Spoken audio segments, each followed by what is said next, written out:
Kemi Badenoch was just voted to become the leader of the Conservative Party.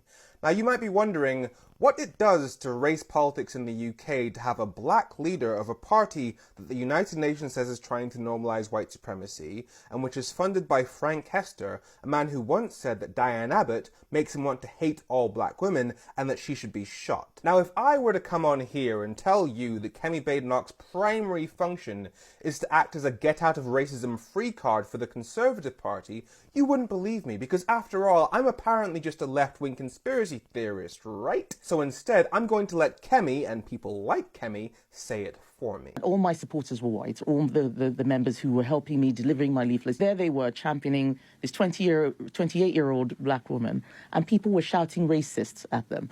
And I just couldn't understand. They were all Labour Party members who just thought that that's just what you say to Conservatives.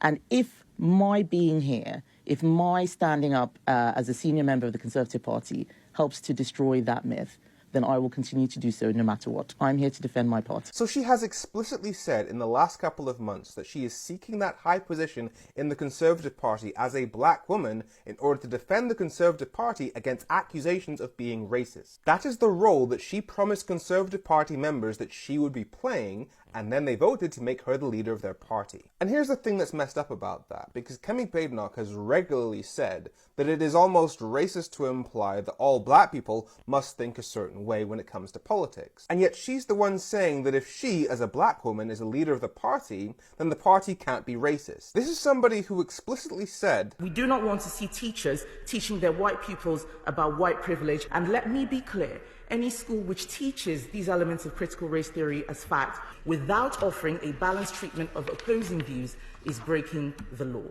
Even though white privilege was mathematically established in her own government's figures, whether it's police stopping and searching black people 7 times more than white people, or her own government's race report saying that if you have a black-sounding name, you have to send 80% more job applications to get a callback. Yet she sought to make it literally illegal for teachers to teach about the facts of systemic racism that her own government uncovered. She also said this last month: I think people need to stop focusing so much on race, certainly on the centre-right side of the argument.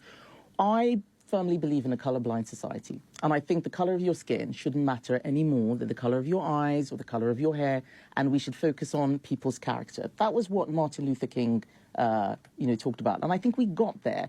I think we were there late 90s, early 2000s. Again, denying the facts that are available on her own government's website, and after admitting that the Tory donor Frank Hester, saying that Diane Abbott makes him want to hate all black women and that she should be shot, was racist, she then argued for his forgiveness. So at every opportunity, Kemi Badenoch has sought to cover up racism in her party and in the country. Now, if you cover up racism, you prevent anybody taking steps to get rid of it, which is in effect supporting racism, which is racist. Yet despite having a clearly racist agenda, Kemi Badenoch is arguing that her as a black woman, as leader of the Conservative Party, means the party can't be racist. So she's in effect arguing that people should judge the Conservative Party by her skin colour, not the content of her character, and she has the absolute nerve to quote Martin Luther King. Now, even though I've given you the facts of Kemi Badenoch admitting that she's willing to be used to cover up racism, some of you might still have doubts about whether or not conservative organisations would actually be so manipulative that they would use black and brown faces this way.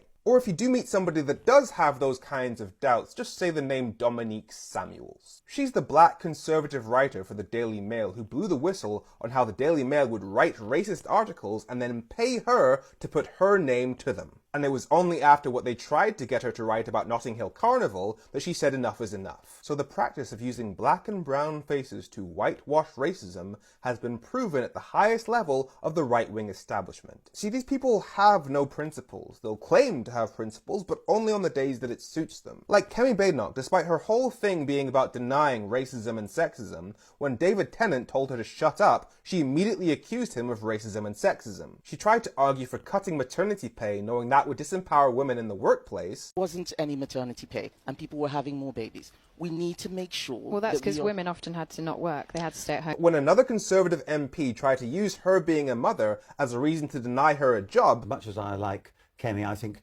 she's preoccupied with her own children. She started coming out with feminist arguments. I might remind him that it isn't always women who have parental responsibilities. Okay. Men do too. So anybody looking at her as a black woman in power, thinking that's going to be good for black people or women, you clearly don't know her. Make sure you follow F Politics so politics doesn't F you. Have a great week.